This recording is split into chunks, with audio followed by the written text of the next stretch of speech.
নমস্কাৰ। DWৰ LP আৰু UPৰ 5550টা পদৰ কাৰণে মেৰিট লিষ্ট কেতিয়াকৈ প্ৰকাশ পাব? পূজা বন্ধৰ পিছতে জেনেৰেল প্ৰাৰ্থীসকলৰ কাৰণে ভেৰিফিকেশ্যনৰ নটিফিকেশ্যন প্ৰকাশ পাবনে? PWD প্ৰাৰ্থীসকলৰ কেতিয়াকৈ ভেৰিফিকেশ্যন হ'ব?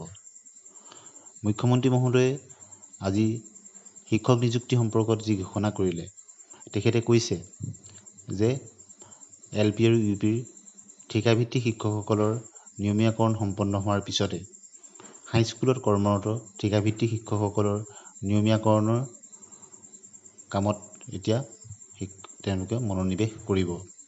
আৰু মুখ্যমন্ত্ৰী মহোদয়ে এই কথা শুনি বহুতেই ভাবিছে যে LP আৰু UPৰ যি 5550টা পদৰ নিযুক্তি হোৱাৰ কথা আছে সেইটো পলম হৈ যাব নেকি? কিন্তু প্ৰকৃততে তেনে নহয়। আপোনালোকে নিশ্চয় দেখিছে LP UPৰ 5550টা পদৰ প্ৰথমতে যিসকল এক্সট্ৰা কাৰিকুলাৰ এক্টিভিটি তেওঁলোকৰ ভেৰিফিকেশ্যন ইতিমধ্যেই হৈ গৈছে। এবচেণ্টিসকলৰ কাৰণে 5 অক্টোবৰত পুনৰ তেওঁলোকৰ ভেৰিফিকেশ্যন হ'ল। CTET পিটিশ্যনাৰসকলৰ ভেৰিফিকেশ্যন সম্পূৰ্ণ হ'ল। যিহেতু আগন্তুক দুৰ্গা পূজা আহি আছে, গতিকে দুৰ্গা পূজাৰ কাৰণে কিছুদিন হয়তো বন্ধ থাকিব। ইয়াৰ পিছতে যিসকল PWD কেণ্ডিডেট তেওঁলোকৰ ভেৰিফিকেশ্যন হোৱাৰ পূৰ্ণ সম্ভাৱনা আছে, যদিওবা বৰ্তমানলৈকে DWৰ ফালৰ পৰা তেনেধৰণৰ কোনো নটিফিকেশ্যন প্ৰকাশ কৰা হোৱা নাই। যিহেতু PWD প্ৰাৰ্থীসকলৰ তেওঁলোক মেডিকেল বৰ্ডৰ সন্মুখীন হ'বলগীয়া হয়, গতিকে তেওঁলোকৰ ফিজিকেল ডকুমেণ্ট ভেৰিফিকেশ্যনলৈ মাতে। গতিকে PWD কিমান প্ৰাৰ্থী আছে তেওঁলোকৰ তালিকা নিশ্চয় প্ৰকাশ কৰিব, আৰু এই সম্পৰ্কত DWৰ ফালৰ পৰা অফিচিয়েল নটিফিকেশ্যন প্ৰকাশ পোৱাৰ লগে লগেই আপোনালোকক আমি জনাবলৈ চেষ্টা কৰিম। আৰু PWD প্ৰাৰ্থীসকলৰ ভেৰিফিকেশ্যন সম্পূৰ্ণ হোৱাৰ পিছতেই জেনেৰেল কেণ্ডিডেট অৰ্থাৎ যিসকলৰ এক্সট্ৰা কাৰিকুলাৰ এক্টিভিটিও নাই বা যিসকল PWD প্ৰাৰ্থীও নহয়, তেওঁলোকৰ নিৰ্বাচিত কিছুসংখ্যক প্ৰাৰ্থীক হয়তো DWৰ ফালৰ পৰা ভেৰিফিকেশ্যনৰ কাৰণে মাতিব। সকলো প্ৰাৰ্থীকে কিন্তু ভেৰিফিকেশ্যনলৈ আগৰ নিযুক্তিবিলাকত মতা দেখা নাযায়, কিয়নো বহুতৰ অনলাইনেই ভেৰিফিকেশ্যন হৈ যায়। আৰু কিছু ডকুমেণ্টত যদি তেওঁলোকৰ কিবা স্পষ্টীকৰণ জানিবলগীয়া থাকে, DWয়ে তেওঁলোকক ফিজিকেল ভেৰিফিকেশ্যনৰ কাৰণে মাতে, অৰ্থাৎ সকলোকে নামাতে। এইবাৰৰ ক্ষেত্ৰত কেনেধৰণৰ ষ্ট্ৰেটেজি লয় সেই কথা গম পোৱা নাযায়। কিন্তু এতিয়া আমি আলোচনা কৰিম কোনবিলাক ডকুমেণ্ট কেনচেল হ'ব বা কোনবিলাক ডকুমেণ্ট ভেৰিফিকেশ্যনত ৰিজেক্ট হ'ব। এই সম্পৰ্কত প্ৰথমে আমি চাব লাগিব এডভাৰটাইজমেণ্টৰ কথা। এডভাৰটাইজমেণ্টত স্পষ্টকৈ উল্লেখ কৰা আছে। প্ৰথমতে যদি চাওঁ SOSৰ ক্ষেত্ৰত আপোনাৰ হায়াৰ ছেকেণ্ডেৰীত যিটোকেইটা ছাবজেক্ট আছে তাত যদি আপুনি বেটাৰমেণ্ট দি নম্বৰ বৃদ্ধি কৰিছে তেতিয়া আপোনাৰ সেইখন একচেপ্ট হ'ব, আৰু বেলেগ ছাবজেক্টত দি যদি আপুনি নম্বৰ বৃদ্ধি কৰিছে তেতিয়াহ'লে সেইটো একচেপ্ট নহ'ব।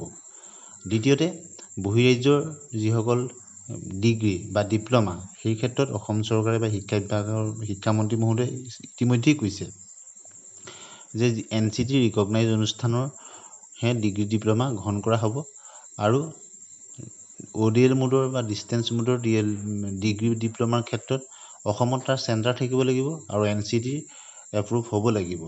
আৰু তেনেধৰণৰ ডকুমেণ্টৰ ক্ষেত্ৰত অসম চৰকাৰে বা শিক্ষা বিভাগে বেক অফিচ ভেৰিফিকেশ্যন নিশ্চয় কৰিব।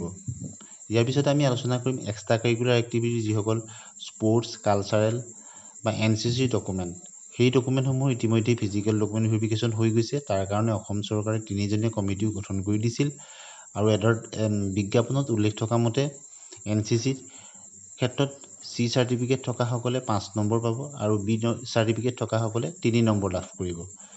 গতিকে সেইখিনি ডকুমেণ্টো তেওঁলোকে ফিজিকেল ডকুমেণ্ট ভেৰিফিকেশ্যন কৰিলে আৰু হয়তো বেক অফিচ ভেৰিফিকেশ্যনো কৰিব পাৰে। ইয়াৰ পিছত আমি চাম কালচাৰেল আৰু স্পৰ্টছৰ ক্ষেত্ৰত। কালচাৰেল আৰু স্পৰ্টছৰ ক্ষেত্ৰত বিজ্ঞাপনত স্পষ্টকৈ উল্লেখ আছে যে নেশ্যনেল লেভেলত প্ৰতিনিধিত্ব কৰিব লাগিব, অসমক ৰিপ্ৰেজেণ্ট কৰিব লাগিব আৰু ৰিকগনাইজ হ'ব লাগিব। অৰ্থাৎ যিটো খেল বা যিটো কালচাৰেল এক্টিভিটি কৰিছে সেইটো ৰিকগনিশ্যন থাকিব লাগিব আৰু অসমক নেশ্যনেল লেভেলত ৰিপ্ৰেজেণ্ট কৰা হ'ব লাগিব। তেতিয়াহে এডভাৰটাইজমেণ্টৰ ক্ৰাইটেৰিয়া যদি ফুলফিল হয় তেতিয়া তেওঁলোকে 5 নম্বৰ এটা লাভ কৰিব। গতিকে এক্সট্ৰা কাৰিকুলাৰ এক্টিভিটিৰ ক্ষেত্ৰত তেনেধৰণৰ কথা আহিব। ইয়াৰ উপৰিও CTETৰ L1 আৰু L2ৰ ক্ষেত্ৰত যিকোনো এটাত আপোনাৰ যিটো লেংগুৱেজত আপুনি এপ্লাই কৰিছে সেইটো থাকিব লাগিব। অৰ্থাৎ আপুনি যদি আছামিজ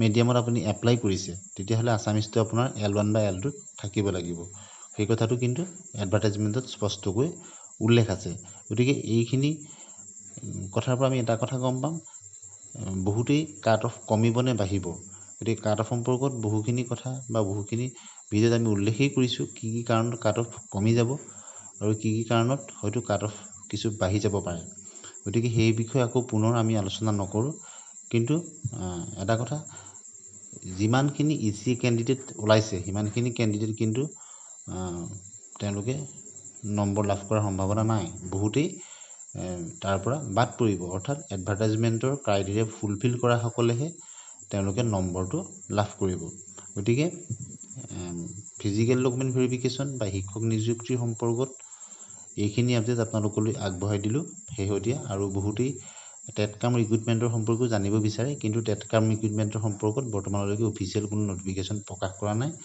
এটা শেহতীয়া আপডেট আছিলে যে গণিতৰ ক্ষেত্ৰত বিষয় শিক্ষকৰ পোষ্টটো বৃদ্ধি কৰিছে অৰ্থাৎ পুনৰ তাত এডেণ্ডাম হ'ব নতুনকৈ সংযোগ হৈ যাব গণিতৰ সেইটো আৰু নতুনকৈ যি 4500 LPUPৰ শিক্ষকৰ বিজ্ঞাপন ওলোৱা কথা আছিলে কেতিয়াকৈ প্ৰকাশ পাব বুলি কৈছিলে সেই কথাত কিন্তু এতিয়ালৈকে বিজ্ঞাপনৰ কথাটো এতিয়ালৈকে অহা নাই কিয়নো 5550টা পদৰে এতিয়ালৈকে মেধা তালিকাবিলাক ওলোৱা নাই আৰু বহুতেই জানিব বিচাৰে মেধা তালিকাবিলাক কেতিয়াকৈ প্ৰকাশ পাব যদি আমি চাওঁ পূজা বন্ধৰ পিছতে যদি PWD প্ৰাৰ্থী সকলোৰ ভেৰিফিকেশ্যন হয় তেতিয়া অক্টোবৰ মাহৰ ভিতৰত হয়তো এইখিনি হৈ যাব অৱশ্যে DW ফালৰ পৰা নটিফিকেশ্যন ওলালেহে গম পোৱা যাব আৰু যদি PWDখিনিৰ পিছতে যিসকল জেনেৰেল কেণ্ডিডেটৰ ভেৰিফিকেশ্যন হৈ যায় তেতিয়া তেওঁলোকৰ যদি নৱেম্বৰ মাহতে হয় আৰম্ভণিতে হয় তেতিয়া নৱেম্বৰৰ শেষৰ ফালৰ পৰা বা ডিচেম্বৰ আৰম্ভণিৰ পৰা শিক্ষকৰ মেধা তালিকাবিলাক ওলাব পাৰে কিয়নো কিছুদিনৰ আগতে মুখ্যমন্ত্ৰী মহোদয়ে স্পষ্টকৈ কৈছিল যে ডিচেম্বৰত শিক্ষকৰ মেধা তালিকা অৰ্থাৎ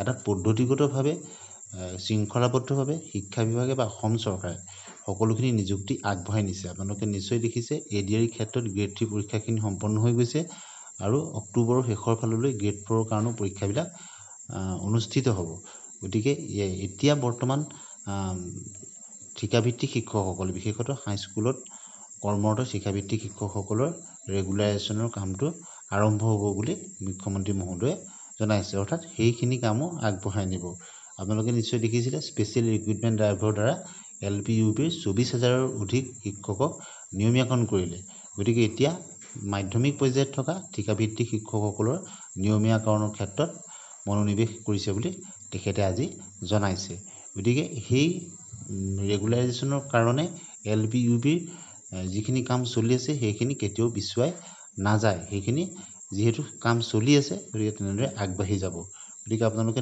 এই ক্ষেত্ৰত নাভাবিব যে এই LPUPৰ ক্ষেত্ৰত কিবা স্থবিৰতা আহি পৰিব বুলি সকলোখিনি খুব পদ্ধতিগতভাৱে আৰু শৃংখলাবদ্ধভাৱে আগবঢ়াই নিছে আৰু শিক্ষামন্ত্ৰী মহোদয়ে স্পষ্টভাৱে কৈছে যে ফেক ডিগ্ৰী ডিপ্ল'মা যাতে কোনেও মেধা তালিকাত স্থান নাপায় কোনেও যাতে চাকৰি নাপায় তাৰ কাৰণে প্ৰয়োজন হ'লে বেক অফিচ ভেৰিফিকেশ্যন কৰিব আৰু সকলো তন্নতন্নকৈ চাব আজিলৈ আহোঁ ধন্যবাদ